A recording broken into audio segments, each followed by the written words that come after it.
श्रीमद् भगवद गीता अध्याय 3 श्लोक 1। जायसी चेत कर्मणस्ते मता बुद्धिर्जनार्दन तत्किं कर्मणि घोरे मां नियोजसी केशव।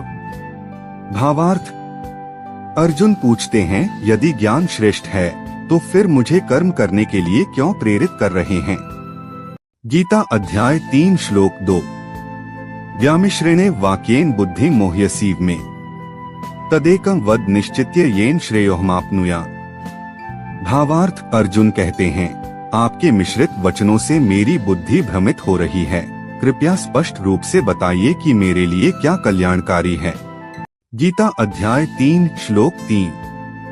श्री भगवानुवाच लोकेस्मिन् द्विविधा निष्ठा पुरा प्रोक्ता मया नघ ज्ञानयोगेन सांख्याना कर्मयोगेन योगिना। भावार्थ। भगवान कहते हैं, इस संसार में 2 मार्ग बताए गए हैं, ज्ञान योग और कर्मयोग। गीता अध्याय 3 श्लोक 4। न कर्मणाम नारंभान्नैष कर्मे पुरुषोषुते न च संन्यासनादेव सिद्धिं समधिगच्छति। भावार्थ।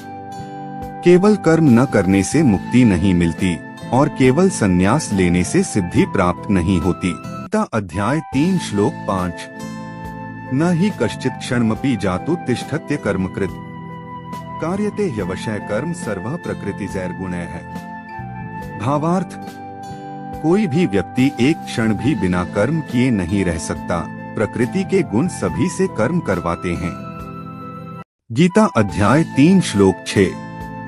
कर्मेन्द्रियाणि संयमय य आस्ते मनसा स्मरन् इंद्रियार्थान विमूढ़ात्मा मिथ्याचारः स उच्यते। भावार्थ। जो बाहर से इंद्रियों को रोककर भी मन में विषयों का चिंतन करता है वह मिथ्याचारी कहलाता है। गीता अध्याय 3 श्लोक 7। यस्त्विन्द्रियाणि मनसा नियम्यारभतेर्जुन कर्मेन्द्रियः कर्मयोगमसक्तः स विशिष्यते। भावार्थ। जो मन से इंद्रियों को नियंत्रित कर आसक्ति रहित होकर कर्म करता है वही श्रेष्ठ कर्मयोगी है। श्रीमद् भगवद गीता अध्याय 3 श्लोक 8।